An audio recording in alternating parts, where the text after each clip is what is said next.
सारे व्यूअर्स को मेरी राम राम। आज की वीडियो मैं ज़्यादा लंबी नहीं बनाऊंगा, छोटी ही बनाऊंगा। उसका कारण ये है कि पिछले दिनों किसी ने एक बहुत लंबी वीडियो बना दी। जिसने भी उस वीडियो को देखा वही लंबा हो गया, यानी भगवान को प्यारा हो गया। तो वीडियो बनाने वाले पे हत्या का मुकदमा चलाया गया। जज साहब ने पूरा मुकदमा सुना और उस वीडियो बनाने वाले से कहा कि मैं आपको फांसी की सज़ा सुनाने से पहले आपकी अंतिम इच्छा पूछना चाहता हूँ, आप अपनी अंतिम इच्छा बताओ। तो वीडियो बनाने वाले ने कहा, जज साहब मेरी अंतिम इच्छा यह है कि आप भी उस वीडियो को देखो। ये सुन के वो जज साहब भी लंबे हो गए, यानी भगवान को प्यारे हो गए।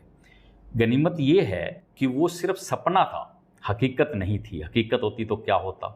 तो इसलिए भाई मैं आज की वीडियो लंबी नहीं बनाने वाला। आज की वीडियो में मैं कोई ज्ञान की बात करने वाला नहीं हूँ, कोई ज्ञान पेलने वाला नहीं हूँ।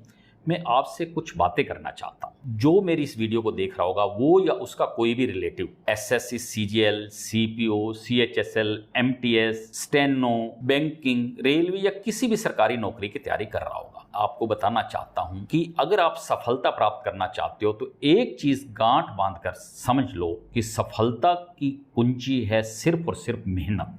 यदि आप मेहनत करते हैं तो आपको सफलता जरूर मिलेगी। और मेहनत करने से नो डाउट माइंड थकता है, उसकी वो कैपेसिटी नहीं रहती, लेकिन माइंड की कैपेसिटी बनी रहे और हम मेहनत अच्छे से करें, उसके लिए माइंड को कोई दवा देनी ज़रूरी है। और माइंड की फ्रेशनेस की सबसे अच्छी दवा है एंटरटेनमेंट। इसलिए रोज़ शाम को हमने 1 घंटा अपने दिमाग की रिफ्रेशमेंट के लिए रखना है, एंटरटेनमेंट के लिए रखना है। उस घंटे में हमने अपने दोस्तों से, फ्रेंड्स से खेलना कूदना है, गप्पे मारनी है, बातचीत करनी है। हमारी बातचीत ऐसी नहीं होनी चाहिए कि हुमायूं का बाप कौन था या न्यूटन का तीसरा नियम क्या है। इस टाइप की बातचीत नहीं करनी। हंसी मजाक की बातचीत करनी है जिसमें मनोरंजन हो, कुछ कहानी वहानी हो, कुछ चुटकुला जोक्स हों। तो जोक्स को सुन के मुझे एक बात याद आई कि एक बार एक लड़के ने एक लड़की से कहा, तू मेरी नहीं हुई ना तो मैं तुझे किसी की नहीं होने दूंगा।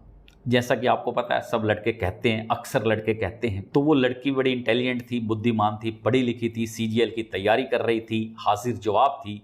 तो जैसे ही उस लड़के ने उससे कहा कि अगर तू मेरी ना हुई ना तो मैं तुझे किसी के नहीं होने दूंगा, तो उस लड़की ने एकदम से उसे जवाब दिया, अच्छा अगर मैं तेरी हो गई तो क्या सबकी होने देगा। तो भाई ऐसा है, जो भी इस पेपर की तैयारी कर रहा है वो हाजिर जवाब तो है ही। आपको भी ऐसे हाजिर जवाब बनना है, बुद्धिमान बनना है, ताकि जैसे ही कोई पेपर में क्वेश्चन आए एकदम से उसका आप जवाब जल्दी से जल्दी लिखो, क्योंकि एग्जाम में समय की बहुत वैल्यू है। देखो, आपने खूब दिल लगा के मेहनत करनी है, लगन से पढ़ाई करनी है।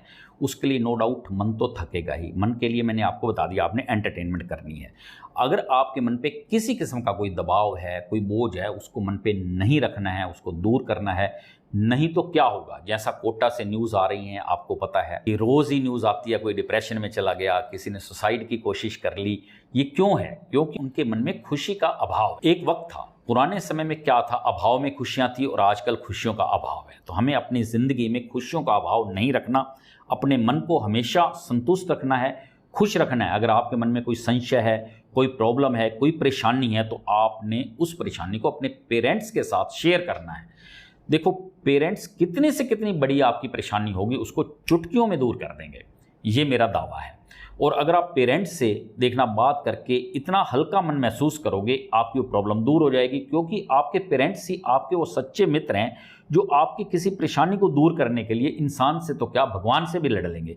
तो इसलिए आपने अपनी परेशानी अपने पेरेंट्स से शेयर जरूर करनी है और अपने मन को खुश रखना है। हमने मेहनत की बात तो कर ली, अब बात ये करते हैं कि मान लो आपने मेहनत भी कर ली, आपका एग्जाम भी अच्छा हो गया, आपको सफलता मिल गई, आप ऑफिसर बन गए। तो इस बात को हमेशा ध्यान में रखना कि हर डिपार्टमेंट में, हर ऑफिसर के ऊपर कोई ना कोई ऑफिसर होता है। कोई भी ऑफिसर निरंकुश नहीं है। तो इसलिए आपने अपने बड़े ऑफिसर्स का सम्मान करना है, उसको बड़ा ही समझना है। वो जो भी सोचे आपने ये कहना है कि वो आपसे बड़ा, आपने सोचना है कि वो आपसे बड़ा। जैसे अभी पिछले दिनों किसी स्टूडेंट ने सीपीओ क्लियर किया और दिल्ली पुलिस में सब इंस्पेक्टर लग गया। एक दिन उसको कमिश्नर साहब ने किसी काम से बुलाया, उसका आप निकम्मे हो, आप गधे हो, आप काम चोर हो। तो उस ने कहा, जी सर आप मुझसे बड़े हो। तब तो ऑफिसर खुश हो गया, कमिश्नर साहब खुश हुए, मुझे बड़ा कह रहा है। उसको कहा गेट आउट, भगा दिया। जब शाम को ऑफिसर को समझ में आया कि वो क्या कह गया तो उसको बड़ा गुस्सा आया, वो गुस्से में लाल पीला हो गया। अगले दिन सुबह उसने अपने ऑफिस में उस सब इंस्पेक्टर को बुलाया। उस सब इंस्पेक्टर के साथ कमिश्नर साहब ने क्या किया होगा मेरे हिसाब से बताने की ज़रूरत नहीं है, आप खुद समझदार हैं। आप मुझे कमेंट करके बताना कि उस सब इंस्पेक्टर का क्या हुआ होगा। तो आपने भाई अपने ऑफिसर को बड़ा ज़रूर समझना है। अगर वो आपको डांटता है, कुछ भी कहता है, तो आपने अपने होठों पे ये शब्द नहीं लाने, मन में ही सोचना है कि आप मुझसे बड़े हैं।